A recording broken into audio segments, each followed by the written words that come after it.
The plan is not for Angel Reese to be Rookie of the Year. The plan is not for Caitlin Clark to be Rookie of the Year. I believe that as far as the media are concerned, and even maybe the league complicit in it, maybe, I'm going to say that their hope is that they can somehow manage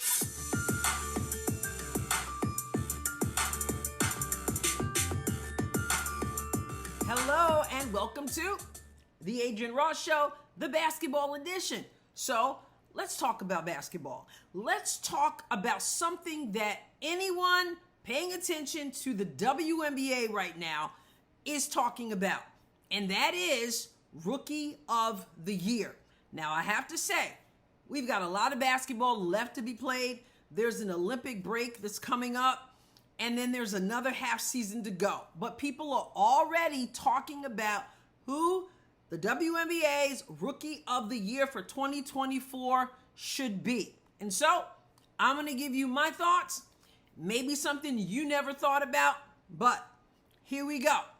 People who absolutely love Caitlin Clark's game and have been paying attention, they're going to say Caitlin Clark deserves to be Rookie of the Year.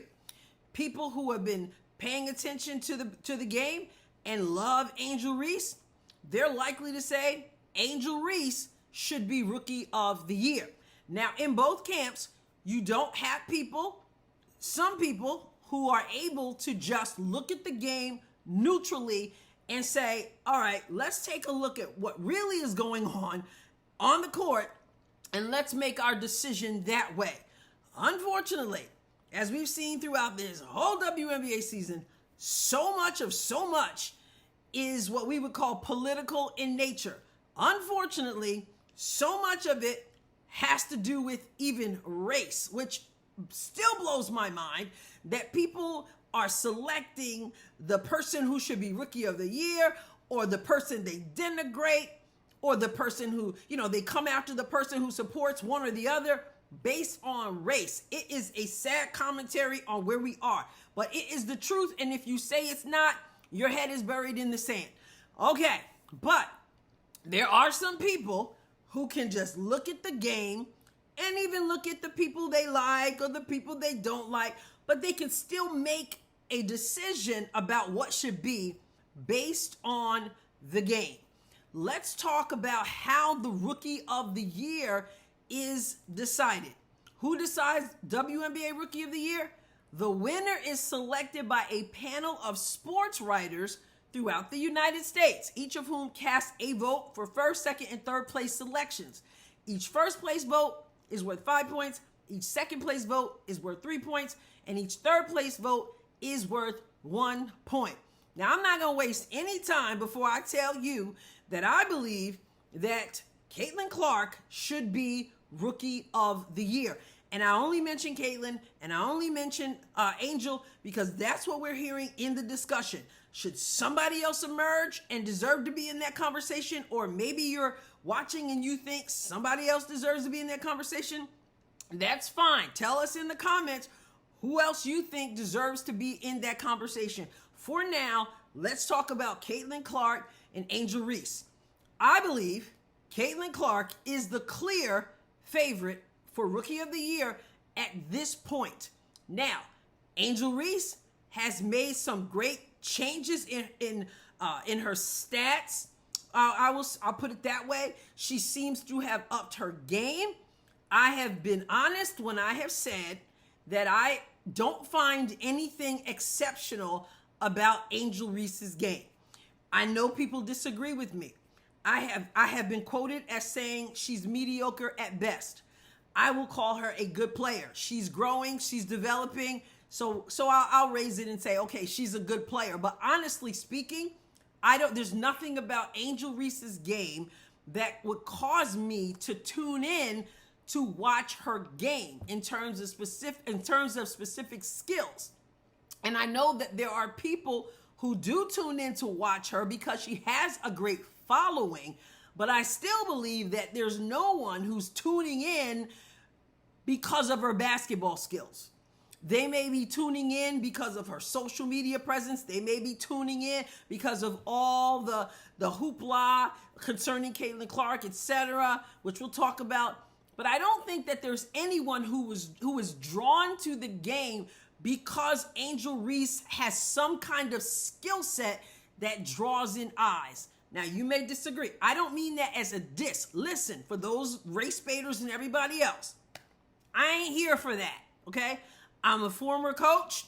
I've been a basketball enthusiast in my life, and I appreciate skill. So this is nothing to do with how dare you black women support Caitlin Clark over Angel Reese. Those of you who feel that way, you need to get delivered from the Lord, okay? So that aside, when I think about basketball, I say I don't see anything exceptional about Angel Reese's game that would draw masses of people. They may tune in and they might see some good things, but I don't think her skill set is that kind that makes you go, oh my goodness, what is she doing next? Whereas Caitlin Clark, of course, has the kind of skill that drew people into the league, what the kind of excitement that people want to see, the logo threes, the passing, and all of that. Having said that, I will say again that Angel Reese has seemed to up her game. And I know that she's the number one rebounder in the league. She just passed Candace Parker by having 13 double-doubles. 13 consecutive double-doubles. So, Adrienne, what do you think about that? Well, that wonderful. We talk about double-doubles, so obviously if we're talking about it, it must be noteworthy, But there's a range to double-doubles, right? As far as I'm concerned, you're under the basket, you should be grabbing rebounds. I mean, that's just how I look at it. That's your role. That's what you should be doing. But I will say, you have to have a certain nose for the ball to be able to rebound the basketball. So I'm not gonna take anything away as far as that goes. Her points and her rebounds have gotten her double-doubles. Understand, and I just gotta be real. Some of those points are like 10 points, okay? So you get like 10 points and, you get, 10 plus rebounds. Now you've got a double-double and again, you're shooting from the layups. So you should be getting at least 10 points as far as I'm concerned. So, you got to look, it's not a double-double is not 20. It's not 20 and 20 every night. You could have 10 and 10 and you're getting your double-doubles. And also we gotta be honest. A lot of her rebounds are off of misses.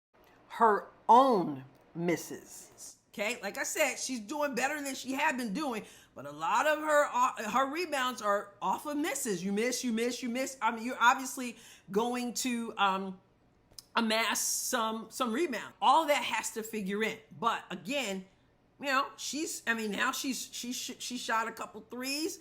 I'll give her that. She's increasing her range. That's a good thing. Not taking away from that at all. She's a rookie. She's developing. She's growing. Her block shots are basically non-existent. Maybe she has 4, something like that. And again, that should be your role in the position you play. So again, I don't see anything spectacular, but she's doing some good things. So let's take a look at, these are the latest stats I have. I'm talking about Caitlin Clark and Angel Reese. Caitlin Clark, 16.1 points. Angel Reese, 14.1 points. Rebounds per game. Caitlin Clark at the guard position, 6 rebounds per game as a guard. Okay? Rebounds per game for Angel Reese, 11.9. Again, she leads the league in rebounding. And again, if you miss a lot of shots, that's gonna come into play. But it also takes a nose for the ball. And so there you have that. Assists per game, Caitlin, 7.4 assists per game. And assists per game, Angel Reese, 1.9. Caitlin Clark does have 5.5 turnovers per game. And we've talked about that. She does bear some responsibility for that, of course. But we also have talked about her teammates, how they've mishandled her passes, how they've not finished, etc. So you got to take the good with the bad as far as that goes. And turnovers, Angel Reese, 1.8 points per game. And again, when people list her stats, they don't say anything about blocks, because she's not blocking shots. Okay, Caitlin Clark, first rookie in the league's history to record a triple-double. Now, that's something worth talking about. She's fourth in three-pointers made. She's second in assists per game. And as far as most assists in a game, she's second. Alyssa Thomas has 14. Most assists in a game, had 14 twice, it seems, from Connecticut. Caitlin has had 13 twice, and then Alyssa had a game with 13 as well.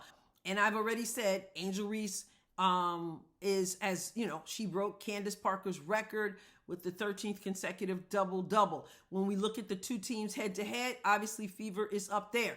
The Indiana is in the 7th spot, and so they're in a playoff spot. So they're 9-13. The Sky is in the 8th spot, 8-12.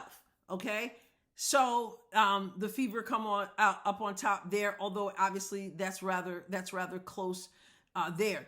The Indiana Fever is likely, of course, is expected to win more games this year than they won last year. The Sky will likely not win as many games as they did last year. So again, when I look at the two of them, that's just a few things I'm throwing out. I have to look at Caitlin Clark. I have to look at what she's dealing with game after game.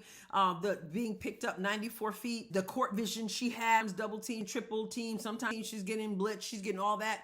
Some people are saying, oh, she's not shooting it like she shot it in college. You got to understand, okay? As a person who loved to defense myself, and as a person who was a point guard, this girl is being, in many cases, 94 feet they're on her. And if not 94 feet, then, there's a lot of pressure on her regardless, and the defense that they bring. And even as Lexi Brown said, she is on the top of every scouting report. When you're being defended in that way, it does something to your strength and it does something to your legs. There are people on teams who are defensive specialists. They're not expected to score a lot. They're expected to stop the other team's, offensive threat. And so, they don't need the energy then on the offensive end necessarily, depending on what their role is.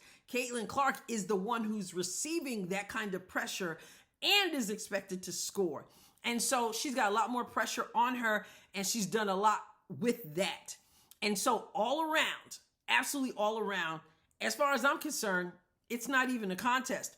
And as far as some other people who are neutral are concerned, I would believe they would say it's not a contest. Although there are people who would disagree with me, and that's cool. We can respectfully disagree. I'm really not even here for my case.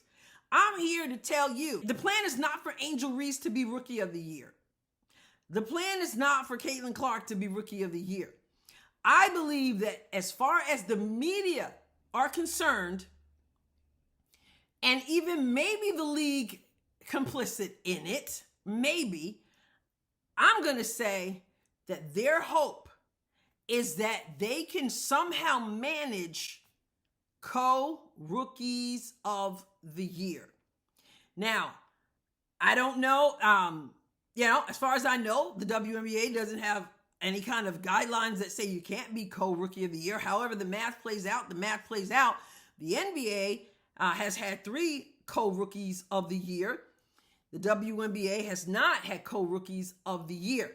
But I believe that the case has been, people have been always, this whole season, been trying to make a case for Angel Reese to be on equal level with Caitlin Clark. It's actually kind of pathetic, and it was pathetic early on when Angel Reese wasn't even playing as well as she's playing now.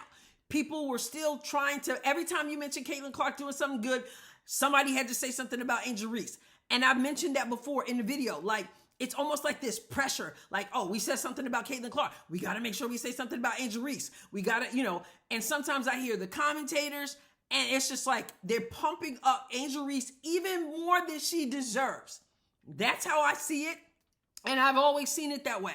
And there's even one, I don't know his name. There's one guy who calls some of the games, Angel Reese is balling. I'm like, okay, the ball fell into her hands. But it's a whole big thing. There's been a plan all along, I feel, to make sure they kind of even this thing out, that we make sure we give Angel her props and all that, even when it hasn't been deserved. And again, I give her credit for the turnaround right now. Although, to be frank, if you check, he did a video yesterday in which he broke down in the Seattle game where Angel Reese broke that record of Candace Parker. He pointed out exactly how she's getting her rebounds in that game. You can watch it and you can decide for yourself. I just want to point you to that if you want some, if you want to dig deep, look deeper into that. As far as I'm concerned, listen, I give her props for what she's done now. But there have been times when it was just, oh, we got to make sure we say Angel Reese. Oh, we got to do that because, Angel Reese, we got to do it. Here's what I'm saying. I'm saying that people who truly know the game and appreciate the game for what it is and skill sets for what they are know that Caitlin Clark is the clear favorite at this point for Rookie of the Year. Okay? So all this stuff about Angel Reese right now, it's not like they're neck and neck. I don't believe that. In skill, in anything that would come down to Rookie of the Year. There are people in the media and perhaps in the WNBA, and I'll talk about that, who want to make the Angel Reese case, who have constantly propped up Angel Reese because not so that, Caitlin Clark can kind of equal up to Angel Reese no, it's so that they have made their case that Angel Reese is able to stay on the same level as Caitlin Clark so that they can justify this co-Rookie of the Year. And I believe that's what they want. That's what they want. Now, they would prefer, hear me, the people who are all Angel Reese, trust me, they would prefer Angel Reese surpass Caitlin Clark and be the all-out Rookie of the Year. But since they've got eyes to see, they know that's not likely. So the next case is to paint a picture to suggest that she's on the same level as Caitlin Clark. Because, they can't, with things as they are, I feel, they cannot make an all-out case that Angel Reese, not really in a way I think that's believable. I know there are people who disagree with me, but not in a way that is really believable. But they make that case. Angel Reese, look at what Angel Reese did. Look at what Angel Reese did in hopes that she will rise up to the place where Caitlin Clark is. And then somehow they can be co-Rookies of the Year. But they would love for her to far surpass. But playing as they are right now, to make that case, I don't know. Not quite believable, I feel, from serious people paying attention. And again, there's more season to be played. But they can feel okay about suggesting that, and they can feel pretty good if it turns out that they convince enough people in their commentary that Angel Reese really is all that, and they can make enough of that kind of case so that it affects the voting, and therefore we may end up with co-Rookie of the Year. I believe that that's what the WNBA would like. Why? Because this supposed rivalry has been a blessing to the WNBA. There is this Caitlin Clark versus Angel Reese, whether we like it or not. I don't know that Caitlin Clark feels that way. I kind of feel she's just like, let's just ball. But be honest, there is this mindset ever since Angel Reese decided after she won the championship to do this thing. Caitlin had done it to no one in particular, And then after Angel Reese won, she decided to do it in Caitlin's face. And there you have that rivalry. And from there, Angel Reese from there developed a following like she had not had, attention like she had not had, and she rode that wave. And then from that point on, it's Caitlin Clark versus Angel Reese. And people were curious. So then the next year, when they're facing each other, people want to tune in. Why? Because this rivalry has been created. Because this Caitlin Clark versus Angel Reese has been created. Remember when Caitlin Clark, announced that she was going to put her name in, wasn't going to return to college, put her name in for the draft. All right. So that was, I believe, February 29th. All right. And then April 3rd, Angel Reese, she announces she's going to be in the WNBA draft. So here we have it again. Caitlin Clark, Angel Reese, side by side. Everybody remembers, it creates an excitement and it caused people to what? Let's check out the draft. Caitlin Clark's supposed to go first. Where's Angel Reese gonna go? She went 7th, okay? But she came out, she announced, Caitlin had announced, again, Caitlin Clark, Angel Reese. And people are tuning in. WNBA started. If they didn't see any other game, people wanted to see that game. People wanted to see what the hype is about. So they tune in to watch Caitlin. And then when Caitlin and Angel Reese play, they're definitely tuning in. It helped the league to see this as a rivalry. These two, side by side, neck and neck. It helps. It works. And I believe that side by side, neck and neck, has done much for the league. And so I believe that there are people who probably have tuned in this year. They were like, let me just check out this first year of the league. And some have voiced that they're dissatisfied with what they see or whatever. I don't know. They may not stick around. But Caitlin Clark, Angel Reese, it drew that attention and they wanted to see what it was all about. Now imagine if somehow we can get co-rookie of the year, Caitlin Clark, Angel Reese.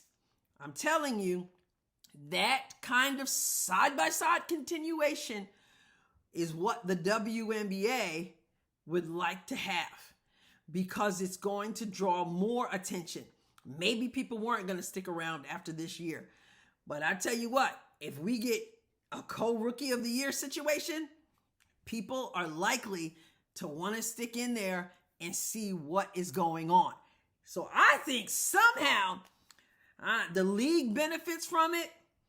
I think the media would love, many of the media would love for it to be Angel Reese all out. And of course, I hope and imagine that there are media who, are open-minded and say Caitlin Clark deserves it all out. But I'm saying at play is this agenda to make sure we prop up Angel Reese and constantly have her name alongside Caitlin Clark's. Her name alongside Caitlin Clark has to be that way. And why? Because, it might be harder to make the case that she all out beats Caitlin Clark. But if you keep propping her up enough, if you keep mentioning her alongside Caitlin Clark, if you keep pushing and pushing, even when she's been mediocre at times, then, she stays in the conversation. And then it's time to vote. I'm telling you, I think that the fix is in for that. But obviously, we'll find out not that long from now. We're halfway through the season, but in the coming months, we're going to find out if I'm wrong. And if I'm wrong, I'm wrong. And that's okay. But I just see that perhaps there's a benefit to making sure that these two names are continued to be mentioned side by side. And so, I don't know. You can let me know what you think. Make sure you subscribe to the channel. We have surpassed 11,000. Yesterday's video, I said we were approaching. We've now surpassed that. So thank you for that. So if you want to leave a comment, I know this kind of video is going to bring the haters out. It's ridiculous. This is basketball, but somebody will make it a whole race issue and a whole, you hate black people, you hate black women, you hate blah, blah, blah, blah, blah, and I just be praying for y'all because y'all need deliverance, But if you want to respectfully disagree, that's okay, because there are people out there who say, I love Angel Reese's game. I can't imagine that there's anything that moves the needle in her game, but I think that she could be a great player. I just don't see her as a great player right now. But she's getting rebounds. She, she's got dropping some points. She's hitting some threes. But as far as rookie of the year, I say Caitlin Clark. At this point, a lot could happen. But at this point, I think the fix is in. They want Caitlin Clark, Angel Reese, co-rookies of the year, the first time in the WNBA. And as far as I know, the numbers play however they play. So wherever it ends up, it ends up. What do you think? Again, subscribe. If you want to donate, the information is there for you in the description as well as on the screen. Appreciate you. God bless you abundantly. Catch you next time.